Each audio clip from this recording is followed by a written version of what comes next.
Hey, ladies and gents, welcome to the Project Fit podcast. I've got Jacqueline Hooton on today.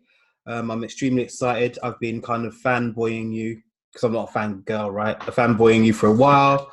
Love your Insta stuff, and I thought I'd get you on because I think you're a little bit awesome. So, yeah, do you want to just tell everybody what you do, where you're from, and a brief history of you? Sure. Hello there, everybody. So my name's Jacqueline. I'm 56 years old. I've got 5 children and a granddaughter as well. So my children are like my eldest is coming up for 30, my youngest is 16. And in my professional capacity, I'm a personal trainer. I've got my own home-based studio. I work with female clients. I've worked with many different sorts of clients over the years, men and women, and worked in big gyms and smaller gyms and part of exercise consultancy and so on. But now my focus is very much female orientated, working from a home studio, offering clients sort of privacy and one-to-one attention, and very often the sort of clients that aren't comfortable in mainstream gyms. That's kind of who I work with. In addition to that, I'm a fitness tutor and work with big fitness training company, delivering fitness courses and designing sort of educational content as well, and assessing students and helping people on their path to change their careers as well. I've also worked with a nutrition company in the past as well, and I've done a bit of modelling as well, so a bit of everything basically. But my focus very much now is I'm in my 50s, and I'm aiming for 100 basically. Okay, So I'm awesome. all about promoting health and wellness through activity and fitness and nutrition.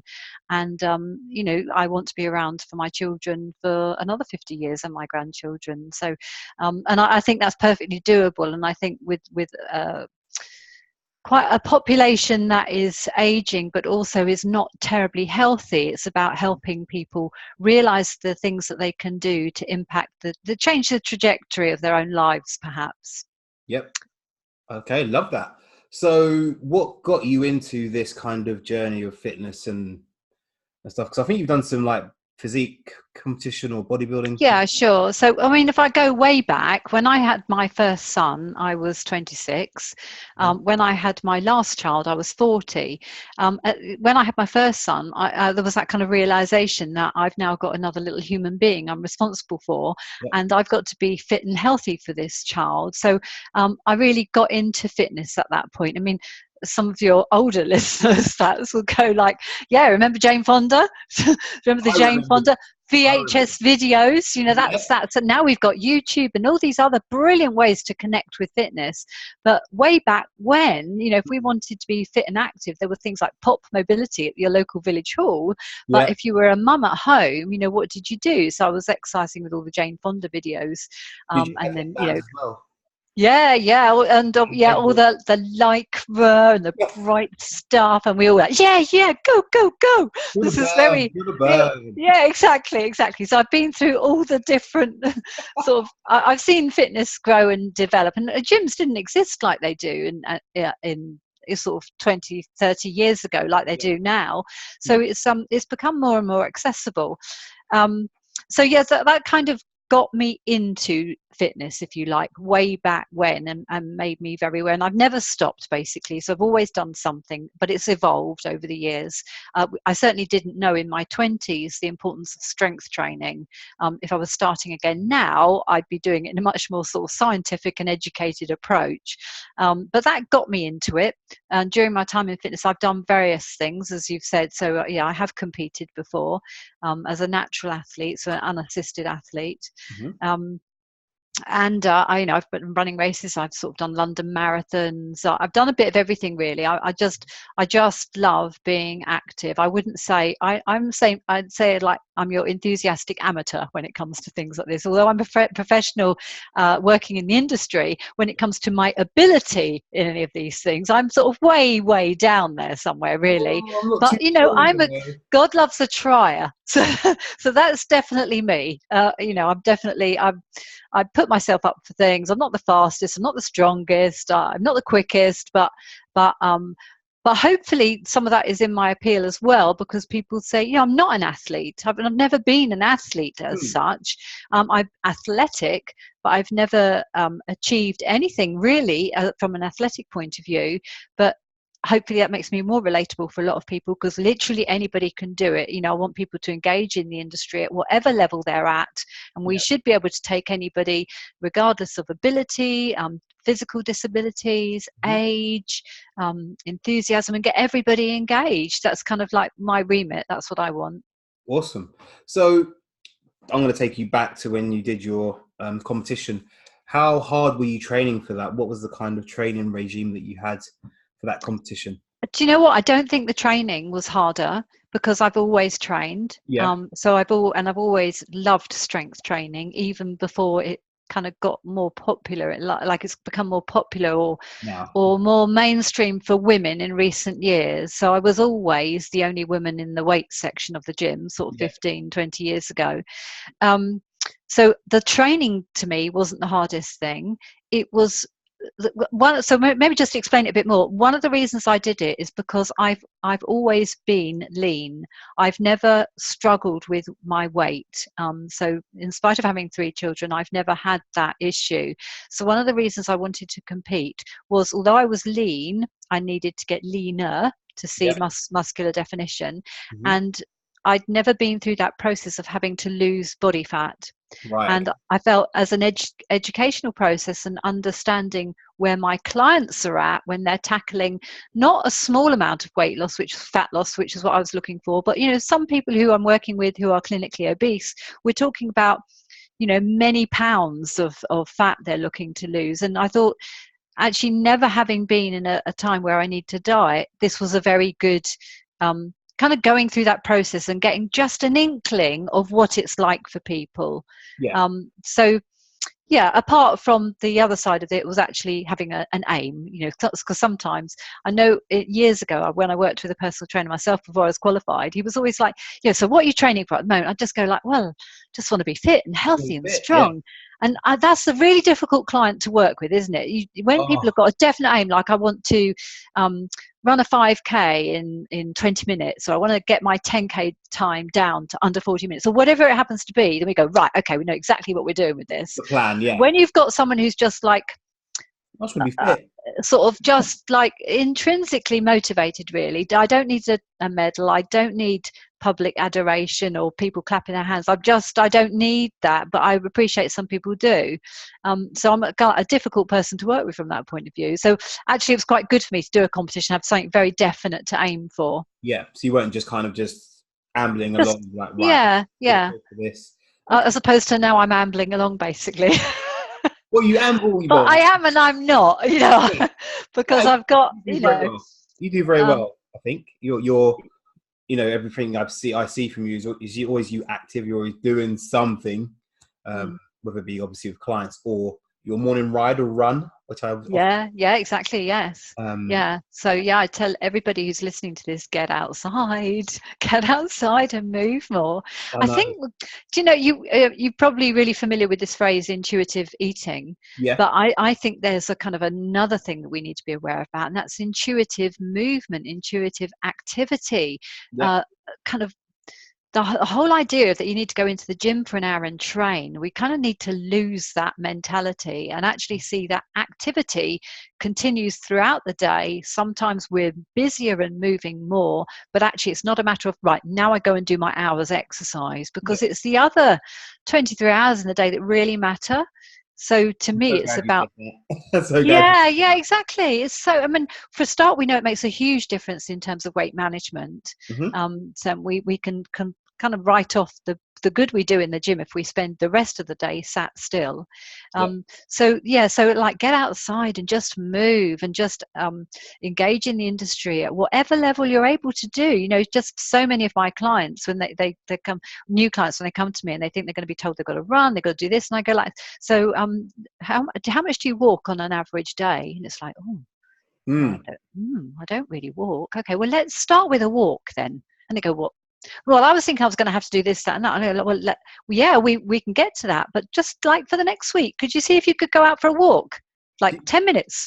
Do you think though that the industry has kind of made some of these not myths, but we've kind of made this standard that people look up to, and it puts them off from doing the basics because they think they have to do, they've got to be able to squat loads. Yeah, exactly. I think there's a real danger in that, which is why I feel myself and probably people like yourself and other people are trying to redress the balance a bit, because it's great to see people doing really inspirational things, and lifting incredible weights and just making fantastic gains in their speed or agility or whatever. I mean, I follow some fantastic accounts. I'm like, whoa, I wish I could do that. Yeah, I we do all the need time. we need people at all ends of the spectrum, but I also think we need to be very visible when we're working with people at the other end of the spectrum, so that people can go, oh, this is for me as well.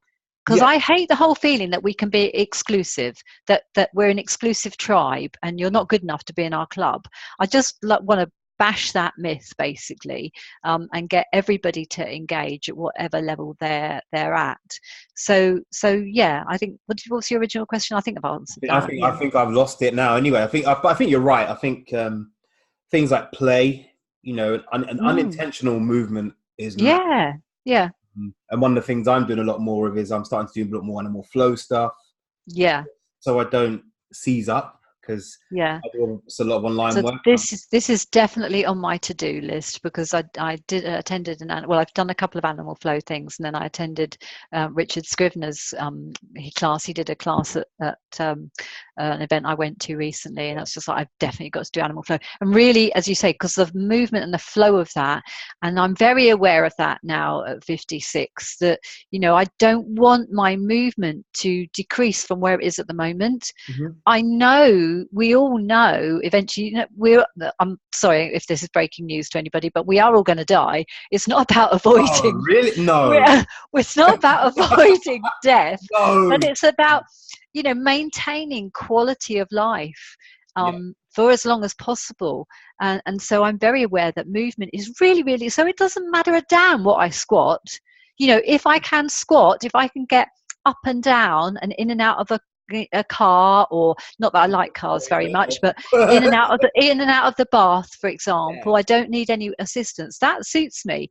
I'm not competing. I don't need to squat a particular weight. So what's much more relevant to me is things like moving really, really well. Mm-hmm. So yeah, I think that's so vital as we age. I was going to say something completely different, and I've lost my train of thought, and it was so interesting, but there you go, I've That's lost all it. right. If it comes It'll back, come back. we were talking about animal flow, weren't we? So I don't Mm, know if that was mm. the trigger.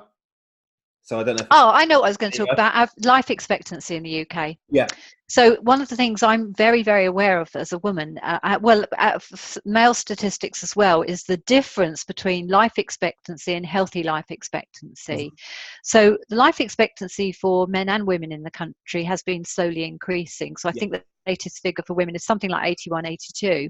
That's life expectancy, but healthy life expectancy is only 65. Oh wow, I didn't know that. Now, I find that really shocking. So obviously these are only averages, but what we're saying is that the last 16, 17 years of the average woman's life in the UK is spent in poor health. So it's not really So living, is it? It's kind of no, yeah. exactly. And we know things like bone density decrease after the menopause, and we know that the risk then of fracture then increases. Mm-hmm. And we know that if you have a hip fracture, which many women do post 60, that is a spiral of physical decline, which can lead to one thing after another. And actually, mortality rates are very poor after a hip fracture. So yeah, so I come at things from quite a different angle, because to me it's just about health and well, not just about health, it's obviously performance and everything is still important to people, Yeah. but for me it's about, can we narrow that gap between life expectancy and healthy life expectancy? Because I'm sure most people, given the choice, would like to be healthy up until the day that's it. Up until Yeah, you no one wants go to quiet. imagine that they're going to be in poor health for 10, 15 years. And I certainly don't want to be dependent on my children. I don't want them to I don't want to be a burden to them. I feel I don't want to be a burden to them. I don't want to be a burden to society. And we know our NHS is under enormous strain. So I feel that I feel like there's a moral obligation as well. I know that, you know, not everybody feels that way, but I do feel that we have a responsibility to ourselves, Yeah. Responsibility to our family, and responsibility to society to look after ourselves.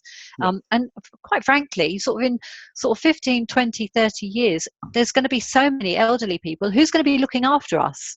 Yeah, You know, exactly. there's not going to be enough people, Yeah. young people, to look after all the old people. Just practically, we already see that issue with the sort of care homes, the issue with care You homes. can't get Um, staff, and yeah, exactly. So we do, say, I'm quite passionate about it, as you probably gather. So no, I I, can't. It's not I coming out. do. I mean, I do really love it, but I just like that. There's no reason not to. Why wouldn't you want to live the very best life that you can, to be as healthy and well as you can, to allow you to enjoy all the other things that you do in your life? Yeah. You know, whether that's family time, whether that's going out and about, whether it's holidaying, whether it's traveling the world, Mm. whether it's working, you know, whatever it is that you really love to do, you require your health to do it for the most part, don't you? Your physical ability. So you kind of make touch, because I had a guest on yesterday, a lady called Gillian Davies, who's awesome, and she kind of made a very good point that often the ladies that come to her start talking about how they used to be able to run 10K, how they used to be able to do Mm, whatever, and that sometimes maybe puts them off. mm, But she said a very good point. It's not about what you could do, it's about where you are now and how you, as you said, how you can change your trajectory of life yeah, going forward. And do you yeah. think that sometimes holds people back, that they're thinking about what they used to be able to do and from what they can do now? Yeah, I think it works both ways as well, because I think some people kind of hold on to this idea that they were, oh, I don't know, they used to do that, and they live in this kind of idea that they're still as athletic, you know, Mhm. because they once played for the county, or Yeah. they once. I'm talking because I've got a couple of clients who said this to me fairly recently, that they used to swim for the county or whatever, Mhm. and it's just like. But however long ago, that's brilliant that you've had that experience, you've had that training, you've shown that commitment in the past, but we have to kind of be aware of where people are currently at, Yes. and meet them at that point. Hmm. It definitely helps if someone's had some kind of history of training, obviously, Oh yeah, because of they've got course. some um, appreciation. But yeah, exactly. And that, I think the thing is, there's always going to be new goals. So regardless, yes, you might have. You know, I'm never going to, my 10K time is never going to be better than when I, you know, sort of 15, 20 years ago. It isn't, because my VO2 max is decreasing and changing as I age. But that doesn't mean that I can't be good for my age. Yeah. You know, that doesn't mean, so if people are really, if that's what they're motivated by, if they definitely want to put figures and numbers on things, then we're always going to be able to find something that's going to get that person motivated again, that we can set a new goal with them. Yeah, of course. Totally. And I think one of the things I think that's pretty inspirational, I think sometimes you make me get up and train. I'm like, let me go to my Instagram. Oh, She's okay. in the gym. Oh my god, she's done her workout. It's 7:30. She's up at 5:30. I guess I better get my ass in the gym. I feel a bit guilty now. Well, we can all do that though, can't we? Because I can feel exactly the same way, to be honest. You know, I can do exactly, because I think perhaps the point to make to many people who are sort of listening to this, it's just like, everyone assumes fitness professionals are always motivated, that if you work in the industry, you're always 100% on it, your nutrition is always 100% on point, you never have down days. And no, we're human beings as well. And so that's why I follow particular accounts, because they motivate me. They make me think, oh, blimey, I mean, there's a great woman I follow on Instagram. She's in her 70s. She's American, I think she is. Yeah. And she's lifting weight. She's so strong. And I'm like, well, I've seriously got no excuse. You know, she has set the bar, basically. Yep. So there's no kind of, so we all need that, don't we? So it's great that if I make you think about getting up and training whatever days, and there are plenty of people who make me do that as well. And I see you working with your ladies, and I think that's great. You know, right, I'm having a bit of a a lazy day. Oh my gosh, look, he's in there. He's got all his He's not ladies, he's got his climbing wall. tigers, he's got them working. I better just go and Yeah, do something. Yeah. good So point. we can all respond to that, can't we? I Yeah. think we can all hope. I say this to my clients as well. I think everyone has the capacity within them to inspire as well as be inspired. And when I have clients who I work with who Mm. haven't been involved in fitness for a long time, perhaps have got a weight management issue, they've struggled in the past, but when I see their confidence grow, and then when they've been to a few sessions, and suddenly they're inspiring their family or friends or other people, and they come back and they talk to me and say, "Oh, so and so is saying to me, oh gosh, you're training now." And so I think everybody has that within them to be a role model for someone else. It's not like the fittest people can only be role models. No, I think you're. I mean, one of my ladies who had mobility issues, couldn't walk very well. She was a physiotherapist. Actually, she was inspiring her physiotherapy clients Mm. because she was training herself, and yet she had her own mobility issues. Yeah. I think you're right. I think, especially as adults, we need to inspire our children as well. Because I think, Mm, my son, he's 15 now. He's kind of like, he's at that teenage age where he doesn't want to do much. But the fact that he sees me training, yeah. looking at my nutrition and whatever, makes him go, okay, do you know what? I'm going to do some press ups today. But I That's think brilliant, isn't it? that's better than him not doing anything. Absolutely, absolutely. And I'm like, because I've never forced my children to do anything, Mm. because I think that's like, I just think that would put them off really.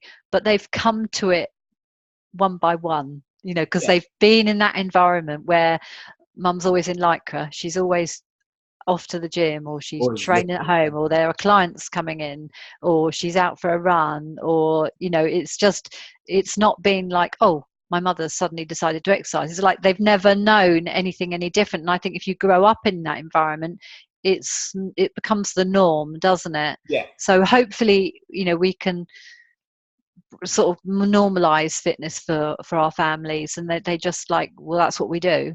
Yeah. It's not like, It's not a chore. It's not a, but I think obviously for the people who haven't been in it, haven't been trained or exercising, yeah, they have to be conscious of it first before it becomes unconscious, right? yeah, And I exactly. think that's where the challenge, and that's where you have to get people to get into those habits.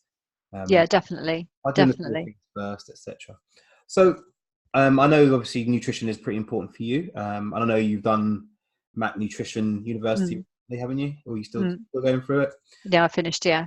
Awesome. So, as you mentioned earlier, you're pretty lean still. How important is nutrition to keeping you, fairly lean, especially going? Well, I must be honest that one of my aims is not to stay lean. Okay. So I'm never, apart from when I was competing, I've never dieted. Hmm. I've never been a yo-yo dieter. I don't follow any particular food fads. Neither do I live on a diet of salad, which people kind of No. assume, which people kind of assume Yeah. with, Just eat um, vegetables all day. Yeah. so, as it's all about energy balance. Hmm. So I think throughout my life, I've just been, um, well, I guess some of this is from where I've grown up. So we didn't have desserts and things as children. They were treats. We didn't have sweets in the house. But Yeah. maybe I grew up in the 60s, it was swinging 60s, but we didn't have, we didn't have sweets basically. You might have um, some weed, maybe, no, but I mean, no, but I don't think people didn't have the sort of disposable income that it had either. So the diet was purer, perhaps. My mother wasn't heavily into cooking, but things were fairly plain and bland. So I've never, so I think because of that, I've been very good at not even thinking about it consciously, but just my automatically I've got this kind of gauge where I go like a petrol gauge, like full, half full, empty, whatever, and I kind of eat or don't eat according to that. And I've been pretty probably annoying for some people who think, I don't, but I think it's like intuitive eating basically. Yeah. I mean, before intuitive eating became a term, I Yeah. think that's what I have done in my lifetime. Mhm. So nutrition is not, so we're going back to what you said, my aim is not about being lean. My aim is about being optimal weight for me. Yeah. But it's also, my nutrition is very much about protein intake, because we know that's really important. Calcium intake, because again, for bone density, vitamin D, and loads and loads of vegetables, because again, that's really a varied range in the diet as well. The oily fish, and then we know people should be supplementing if they're not getting oily fish. Nutrition to me is kind of nurture. It's about nurturing my body in the best way it can, and just feeling better. I know, when if there's been times when we're entertaining or there's other stuff going on and my nutrition doesn't feel quite great, I don't feel so good in myself. And I just feel a bit sluggish and not great. But I don't want anyone to think like I cut this out and I don't have that and I'm really restrictive, because I'm not at all. I'm not. The only thing I'm quite restricted with is I'm not a great drinker. I don't exclude alcohol, but I like the old glass of wine, but I'm not really. I could take or leave alcohol. A bottle of wine person every night, kind of. No. So I'm not wine, and I've never ever liked fizzy drinks. So I don't. So I know that for many people, sugary drinks can be a bit of an issue for them in terms of those sort of empty calories. But I don't actually like the taste of fizzy. I've never liked fizzy drink. I don't even like fizzy water. I just have still water. So that's just me.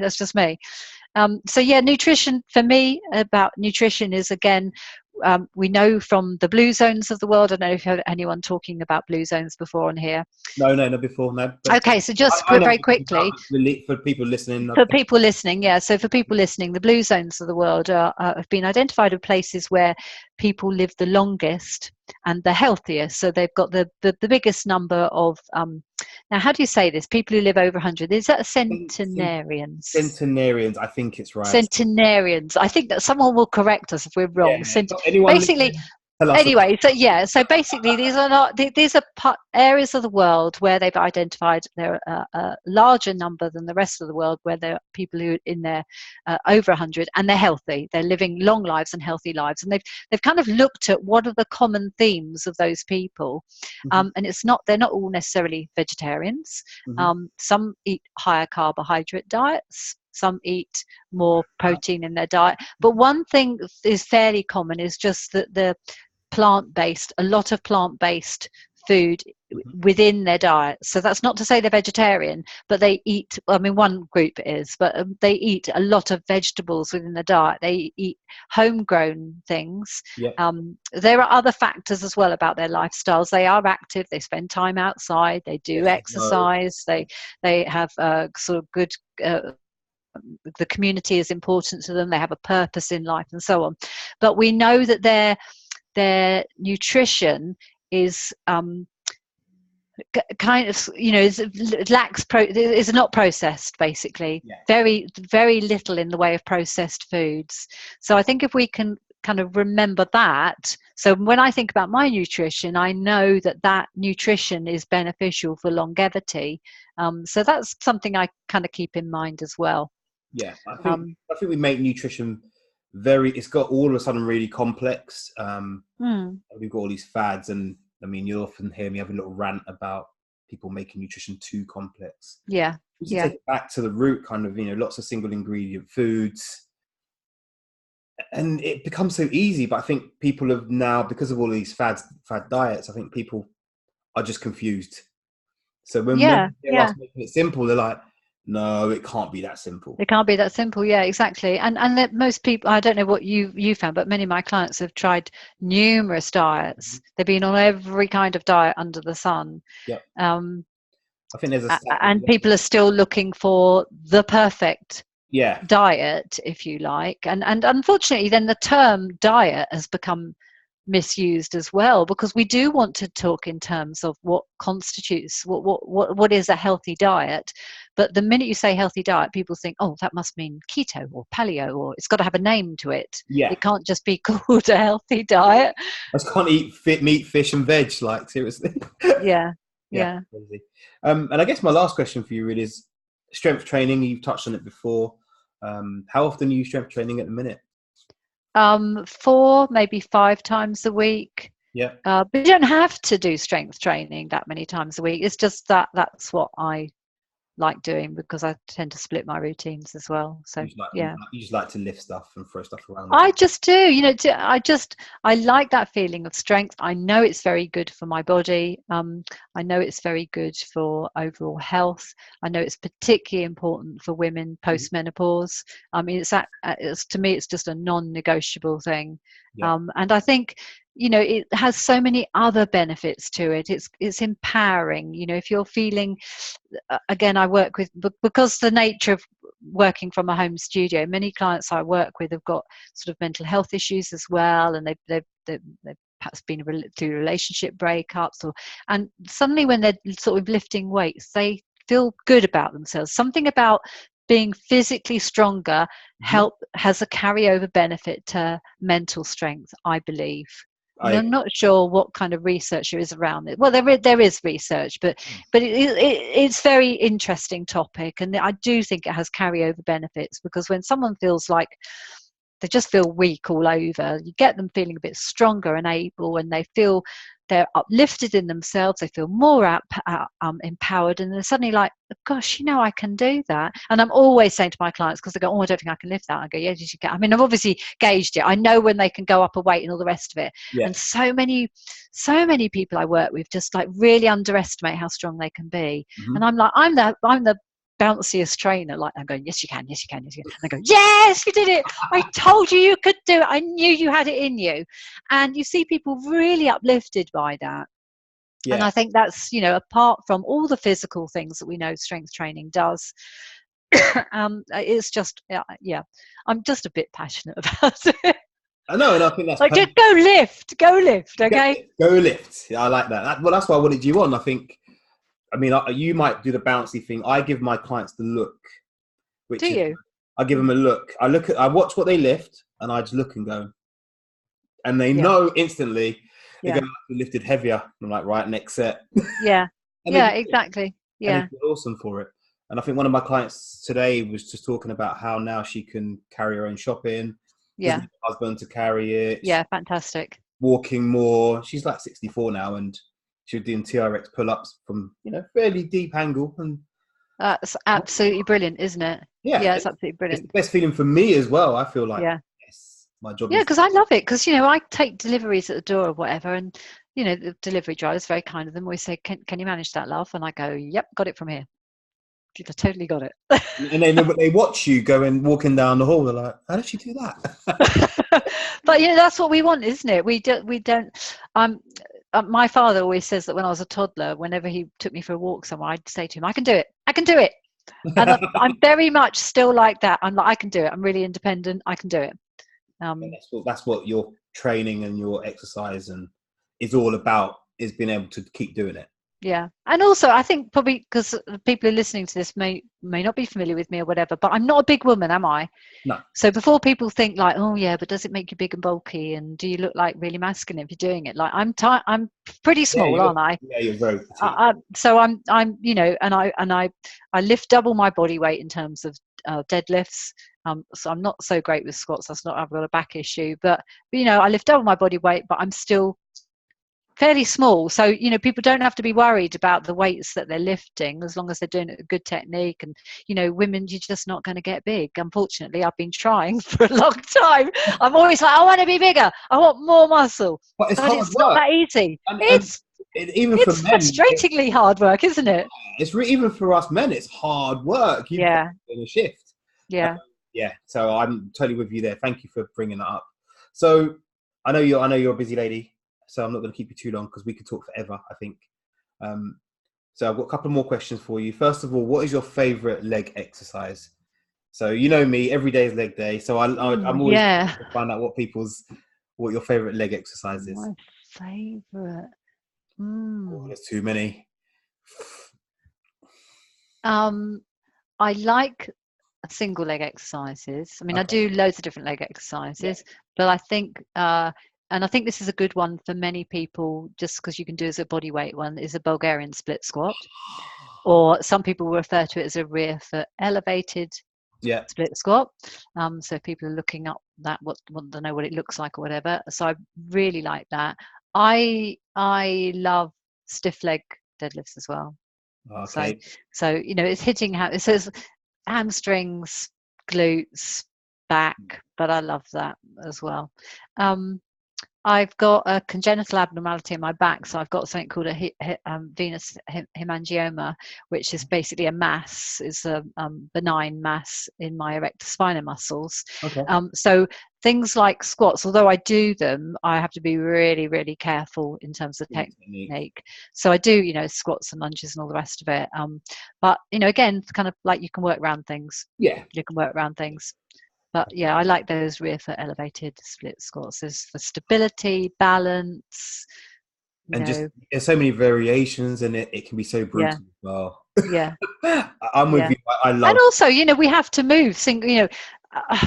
Squats are fantastic. We all know, we've kind of all like, hey, you must squat, you must squat. Yes, okay, you need to be able to get up and down from the loo. I don't want anyone taking me to the bathroom when I'm older, basically. Yeah. I'm going to carry on squatting.